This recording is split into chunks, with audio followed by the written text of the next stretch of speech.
ለመመከት ዝግጁ ነን ኮሎኔል ደመቀ አዘዙ። የተከዜ ዘብ ሰራዊት በተጠንቀቅ ላይ እንዲሆን መምራት ተላልፏል። ተከዜ ዙሪያ በሳት ታጥሯል። ውጥረቱ ከፍ ብሏል። ጦሩ ጠቅልለው ውጣ ተባለ። ጀነራሉ ጦር የሚወጣበትን ቀነ ገደብ አስቀመጡ። የተፈራው ጦርነት ሰዓታት ቀሩት። ሚሳኤሎች ተዘጋጅተዋል። ግዙፍ አውሮፕላን ተሸካሚ የአሜሪካ ጦር መርከብ መካከለኛው ምስራቅ ደርሷል። ህወሓት ወልቃይትን ለመቆጣጠር በማለም በጠለምት አዲስ ጥቃት ቢከፍትም በመከላከያ ሰራዊት አከርካሪው ተመቶ ይዞት የመጣውን መሳሪያና ዋና ዋና ሁለት አዛዦችን አስረክቦ መመለሱ ይታወቃል። ታዲያ ወልቃይትን ለመጠበቅ በተጠንቀቅ ላይ የሚገኘው የተከዜ ዘብ የሚመሩት ኮሎኔል ደመቀ ዘውዱ ለህወሓት ጠንከር ያለ ማስጠንቀቂያ መልእክት አሻግረዋል። መልእክቱ ምንድነው የሚለውን እንመለከታለን። በሌላኛው መረጃችን ደግሞ ጀነራሉ ጦሩን ጠቅልለው ሊያስወጡ ስለመሆኑና ጦሩ የሚወጣበት አካባቢ ትልቅ ስጋት ስለመፈጠሩና ጦሩ የሚወጣው ከየት ነው የሚለውን የተፈራው ጦርነት ሊፈነዳ ስለመቃረቡ እንዲሁም የአሜሪካ ጦር መርከቦች መካከለኛው ምስራቅ ስለመድረሳቸው አክለን ይዘን ተገኝተናል። ሰላም ውድ የሁሉ ዴይሊ ቤተሰቦች እንደምን አላችሁ? ቻናሉን ሰብስክራይብ፣ ላይክ፣ ሼር ያደረጋችሁ እስከ መረጃዎቻችን ፍጻሜ አብራችሁን ቆዩ።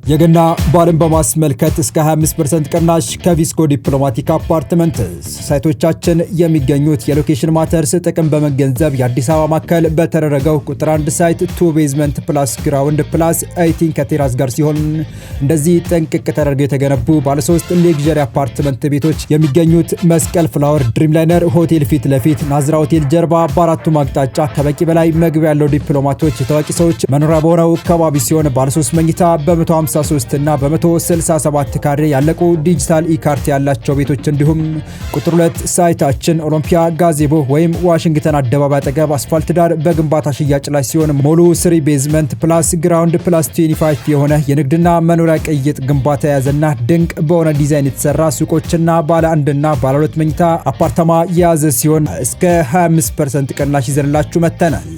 ለተጨማሪ መረጃ በ0912 03 5489 ይደውሉልን። ቪስኮ ሪል ስቴት የታማኝነት ምልክት። ህወሓት በጠለምት በኩል የጀመረውን ትንኮሳ ተከትሎ ተከዜ በሚፋጅ እሳት ታጥሯል። ህወሓት በከፍተኛ ኃይሉን ማስጠጋቱን እየተገለጸ ባለበት ወቅት የወልቃይት ምክትል አስተዳዳሪው ኮሎኔል ደመቀ ዘውዱ ህወሓትን ሰብረን ለመመለስ በሚገባ ተደራጅተናል፣ ዝግጁም ነን ሲሉም ተከስተዋል። በፌዴራል መንግስቱና በትግራይ ክልል መካከል ዋነኛ ያለመግባባት መነሻ ሆኖ የቀጠለችው ወልቃይት አሁንም ትኩሳቱ እንደቀጠለ ሲሆን ህወሓት ጦርነት እንዳይነሳ ወልቃይትን አሳልፋችሁ ስጡኝ በሚለው አቋሙ ሲጸና የነ ኮሎኔል ደመቀ አስተዳደር በበኩሉ ወደ ጭቆናና ባርነት አንመለስ በሚል እምብኝ ማለቱ የፌዴራል መንግስቱን ለውሳኔ አስቸጋሪ ሆኖበታል የሚሉ መረጃዎች በብዛት ይሰማሉ። የትግራይ ኃይሎች አዛዦች ወልቃይትንና ራያን ጨምሮ የትግራይን ግዛታዊ አንድነት ማስከበር ቀዳሚ አጀንዳቸው መሆኑን ደጋግመው እየገለጹ ሲሆን ከቀናት በፊትም ቃል አቀባዩ ኮሎኔል ገብረ ጻዲቅ ወልቃይትን ካልመለሳችሁልን ጦርነት እንገባለን፣ ትዕግስታችን አልቋል ባሉ ማግስት ጦርነቱ በይፋ ተከፍቷል። ጀነራሎቹ ግዛታዊ አንድነቱን ለማስከበር ከኢሮቢ እስከ ዛላምበሳ ከባድመ እስከ ሽራሮ በርካታ የኢትዮጵያ ሉዓላዊ መሬቶችን ተቆጣጥሮ የሚገኙ የኤርትራ መንግስት ድጋፍ እያደረገልን ነው ማለታቸው ደግሞ አነጋጋሪ ሆኗል።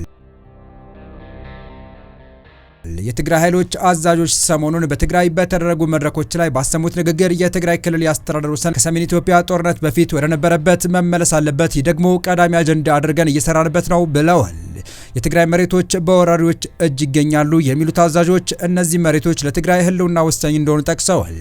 የአማራ ክልል ህወሓት የበላይነት በነበረው 27 ዓመታት የአማራን ርስት በጉልበት ቀምቷል በማለት የሰሜን ኢትዮጵያ ጦርነት ተከትሎ በምዕራብ ትግራይ ስር ይተዳደሩ የነበሩትን እና የአማራ ክልል የኔ ናቸው የሚላቸውን የወልቃይት ጠገዴ፣ ጸለምት አካባቢዎችን ይዞ ወልቃይት ጠገዴ ሰቲት ሁመራ ዞን በማለት ሰይሞ በማስተዳደር ላይ ይገኛል። ይህን አካባቢ ለመጠበቅ ተከዜ ዘብ የሚል በከፍተኛ ደረጃ የተደራጀ ጦር አደራጅቶ ማስፈሩ መረጃዎች ያመለክታሉ። በራያ በኩል ባሉት አካባቢዎች ላይም ሁለቱ ክልሎች ፍጥጫ ላይ ናቸው። የአማራ ክልል የአማራ ርስቶችን አሳልፈን አንሰጥም በማለት የሚሟገት ሲሆን የትግራይ ክልል ደግሞ የትግራይ ግዛታዊ አንድነት ማስመለስ ቀዳሚ አጀንዳችን ነው ከማለት ባለፈ በጠለምት በኩል ከትላንት ጀምሮ ጥቃት በመክፈት ጦርነት ለመጀመር እንቅስቃሴ ጀምሯል። በዚህ መሃል ታዲያ ወልቃይት እንደ እስራኤል ትሆናለች በሚል አቋማቸው የሚታወቁት ኮሎኔል ደመቀ ዘውዱ ለህወሓት ወረራ ዝግጁ ነን ሲሉ የሚጠብቁት ቀን መድረሱን ገልጸዋል። ወልቃይት ከልጅ እስከ አዋቂ በነፍስ ወከፍ ሰልጥኖ መታጠቅ አለበት የሚል ቁርጥ ያለ አቋም ያዙት እና በጠቅላይ ሚኒስትር አብይ አህመድ መንግስት ትልቅ እምነት የጣለባቸው ኮሎኔል ደመቀ ዘውዱ ከ200 ሺህ በላይ የተከዜ ዘብ ሰራዊት ዝግጁ ማድረጋቸው በተለያዩ ጊዜ ሲዘገብ ነበር።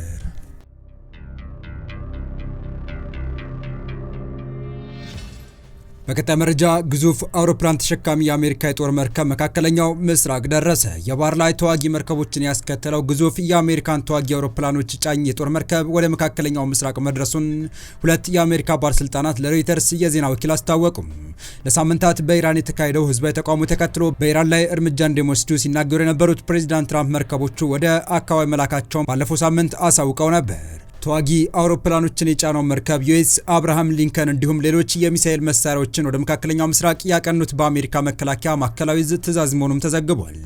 ባለፈው ሳምንት ትራምፕ የአሜሪካ የጦር መሳሪያ ወደ ኢራን አቅራቢያ እንደሚልኩ ሲገልጹ አንጠቀምበትም ብዬ ተስፋ አድርጋለሁ ብለው ነበር። በኢራንና በአሜሪካ መካከል ያለው ውጥረት ከመባባሱ ጋር በተያያዘ መሳሪያዎች ከዚህ ወር መጀመሪያ አንስቶ ከኤዚያ ወደ መካከለኛው ምስራቅ ማቅናት ጀምረዋል። ከጦር መርከብ በተጨማሪ አሜሪካ ተዋጊ ጀቶችንም ወደ መካከለኛው ምስራቅ ማስጠጋቷን ፔንታጎን አስታውቋል። በኢራን የተነሳውን ህዝባዊ ተቃውሞ ተከትሎ የሀገሪቱ መንግስት ተቃዋሚዎችን መግደል የሚቀጥል ከሆነ አሜሪካ ጣልቃ እንደምትገባ ትራምፕ መናገራቸው ይታወሳል። ከዚህ ቀደምም በመካከለኛው ምስራቅ ያለው ውጥረት ሲባባስ አሜሪካ የጦር መርከቦችን ወደ ቀጠናው ታስጠጋ እንደነበረም አይዘነጋም። ይህ በእንዲህ እንዳለ ሂዝቦላህ አሜሪካንና እስራኤልን አስጠንቅቋል። ኢራን ላይ የሚሰነዘር ጥቃት ቀጠናውን በሳት ያነዳል ብሏል። የሊባኖስ ሂዝቦላ መሪ ሼክ ናኢም ቃሲም ሰኞ ዕለት በሰጡት መግለጫ በኢራን ላይ የሚሰነዘር ማንኛውም ጥቃት ያለምላሽ እንደማያልፉና ቡድናቸው ዝም ብሎ እንደማይመለከት በጽኑ አስጠንቅቀዋል። የኢራኑ መንፈሳዊ መሪ አያቶላህ አሊ ኻሜኒ የመግደል ዛቻ ሂዝቦላህ እንደማይታገስ ገልጿል። የአንድ መሪ የመግደል ዛቻ በሚሊዮኖች ላይ የተሰነዘረ ዛቻ ነው ብለዋል። አሜሪካና እስራኤል በሊባኖስ፣ ጋዛ፣ ሶሪያና ኢራን ላይ የሚሰነዝሩት ጫና የቀጠናውን የነጻነት እንቅስቃሴ ለማዳከም የታለመ የቅኝ ግዛት ፕሮጀክት ነው ሲልም ወቅሷል። በእስራኤልና በአሜሪካ በኩል በኢራንና በሂዝቦላህ ላይ በተናጠል ወይም በአንድ ጊዜ ጥቃት ለመሰንዘር እቅድ እንዳለ መረጃዎች እንደሚጠቁሙም ቃሲም ገልጸዋል። ገለልተኝነት የለም፣ ሂዝቦላህ በዚህ ግጭት ውስጥ ገለልተኛ ሆኖ እንደማይቆይም እና አስፈላጊ የመሰለውን እርምጃ የመውሰድ ሙሉ ስልጣን እንዳለው አስታውቀዋል። ሂዝቦላህ በኢራን የሚደገፍና በመካከለኛው ምስራቅ ካሉ ወታደራዊ ኃይሎች መካከል ከፍተኛ አቅም እንዳለው የሚነገርለት ቡድን ነው። አሁን ያለው ውጥረት አሜሪካ ወደ ቀጠና ግዙፍ የጦር መርከቦችን መላኳን ተከትሎ የመጣ ነው። በመጨረሻም ጀነራሉ ጦሩ በአፋጣኝ ለቆ እንዲወጣ ፈልጋለሁ ሲሉ አስታወቁ። ይህ ውሳኔ በኢትዮጵያ ጦር ላይ እንደዚሁም ጦሬን ካላስገባው በምትለው ግብጽ ላይ ምን አይነት እንድምታ ያስከትላል የሚለው በተመለከተ ግልጽ የሆነ ነገር አልወጣም። ጥያቄ እያስነሳ ያለው ኢትዮጵያ በዋናኝነት በምትሳተፍበት የሶማሌ ሰላም ማስከበር ተልዕኮ ውስጥ ለ19 ዓመታት ያህል ያገለገለው የኡጋንዳ ጦር በድንገት በቃኝ ከማለቱ ጋር በተያያዘ ነው። ኡጋንዳን በፕሬዝዳንትነት የሚያስተዳድሩት ልጅ የሆኑትና የሀገሪቱን ጦር ኃይል ኤታማዦር ሹም የሆኑት ጀነራል ሙሆዚ ካይኔሩጋባ ሰሞኑን በኤክስ ገጻቸው ላይ ባጋሩት መልእክታቸው በሶማሌ የነበረው የሀገሪቱ ወታደራዊ ተልዕኮ ውጤታማ በሆነ መንገድ ማብቃቱንና ሙሉ በሙሉ ጦሩ እንዲወጣ ዝግጅት እየተደረገ መሆኑን አስታውቀዋል። ይህ ሆነው ለሶማሊያ ብሎም ኢትዮጵያን ጨምሮ ለቀጠናው ስጋት የሆነው አልሸባብ እያንሰራራ ባለበት ሰዓት ነው።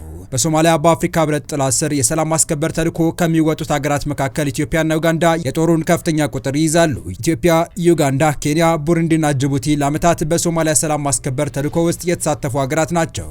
ግብጽ ጦሬን በሰላም አስከባሪነት ሶማሊያ ላስገባ በማለት ላይታች ስትል ከርማለች። ሆኖም ለሰላም አስከባሪ ጦር ከፍተኛ የበጀት ድጋፍ የምታደርገው አሜሪካ በፕሬዝዳንት ዶናልድ ትራምፕ ዘመን ድጋፏን ማቋረጧ የአውሮፓ ህብረትን ፍላጎት መቀዝቀዝ ግብጽ ወደ ሶማሊያ ጦር የማስገባት ፍላጎቷ እንዲገታ አድርጓታል። ቀደም ሲል አሚሶም በሚል ይጠራ የነበረው የሶማሊያ ሰላም ማስከበር ተልዕኮ የአፍሪካዊ የሽግግር ተልዕኮ ተብሎ በአዲስ ስያሜና ተልዕኮ የተዋቀረ መሆኑ አይዘነጋም። ኢትዮጵያ፣ ኬንያና ጅቡቲ የአፍሪካ ህብረት ሰላም አስከባሪ ተልዕኮ አሚሶም በሶማሊያ ለ15 ዓመታት የቆየ የአፍሪካ ህብረት ሰላም ማስከበር ተልዕኮ አሚሶም ቆይታ ትላንት ተጠናቋል። ይህንን ተከትሎ የተባበሩት መንግስታት ድርጅት ጸጥታው ምክር ቤት አዲሱ የአፍሪካ ህብረት የሶማሊያ ሰላም ሽግግር ተልዕኮ ለ2 ዓመታት እንዲሰማራ የወሰነ መሆኑም አይዘነጋም። አዲሱ የሰላም ተልዕኮ አልሸባብን ከመዋጋት ባለፈ አዲስ በሚሰማሩ ባለሙያዎች አማካኝነት ሶማሊያን የማረጋጋትና በተቋም ግንባታና በሰላም ድጋፍ ሰጪነት የመሳተፍ ኃላፊነት እንዲኖረው ተልዕኮ የወሰደበት ሁኔታ ነበር። በዚህ መሰረትም በሂደት ሶማሊያ እየተረጋጋች ስትሄድ የሀገሪቱ ሰላም አስከባሪዎች ቀስ በቀስ እየተቀነሱ ሶማሊያ የራሷን ጸጥታ በራሷ መንገድ ማስከበር ትችላለች የሚል እቅድ ተይዞም የነበረ መሆኑም የሚታወስ ነው። ሆኖም የሰላም አስከባሪ የበጀት እጥረት ነገሮች በተያዘው ቅድመ መሰረት እንዳይከናወኑ ከማድረግም ባሻገር አሁን ደግሞ የዩጋንዳ ጦር ጠቅሎ እንዲወጣ ሊደረግ ነው የሚባሉ ጉዳይ ለሶማሊያ የሰላም ሽግግር ከባድ ፈተና ደቅኗል። አልሸባብ አሁንም ቢሆን ሌሎች ዓለም አቀፍ አሸባሪ ኃይሎችን ወደ ሶማሊያ አስርጎ በማስገባት ራሱን በማጠናከርና በውጊያም ላይ ይገኛል። ጦሬን ወደ ሶማሊያ ካላስገባው በማለት ያዙ ይልቀቁኝ ስትል የከረመችው ግብጽ የበጀቱ መጥፋት ተከትሎ እሷም አብሯ ድምጿ እንደጠፋች ትገኛለች። የተወደዳችሁ የቻናላችን ቤተሰቦች ለአሁኑ ለእናንተ ይመጥናሉ ብታደምጧቸው ታተርፉባችኋላችሁ ብለን የመረጥንላችሁ ዕለታዊ መረጃዎቻችን እስካሁን ያደምጣችኋቸው ነበሩ። በተመሳሳይ ሀገራዊና ቀጠናዊ ጉዳዮች እንዲሁም ዓለም አቀፋዊ የጂኦፖለቲካ ወታደራዊና አነጋጋሪ ክስተቶችን ለበለት ተከታትለን በትኩስ ይዘን እንደምንቀርብ እያሳወቀን የቻናሉ ቤተሰብ ካልናችሁ ሰብስክራይብ፣ ቪዲዮን ላይክ እና ሼር በማድረግ ተደራሽነታችን ታዘፉ ዘንድ አክብሮታዊ ግብዣችን ነው። አበቃን። ሰናይ ጊዜን ተመኘን።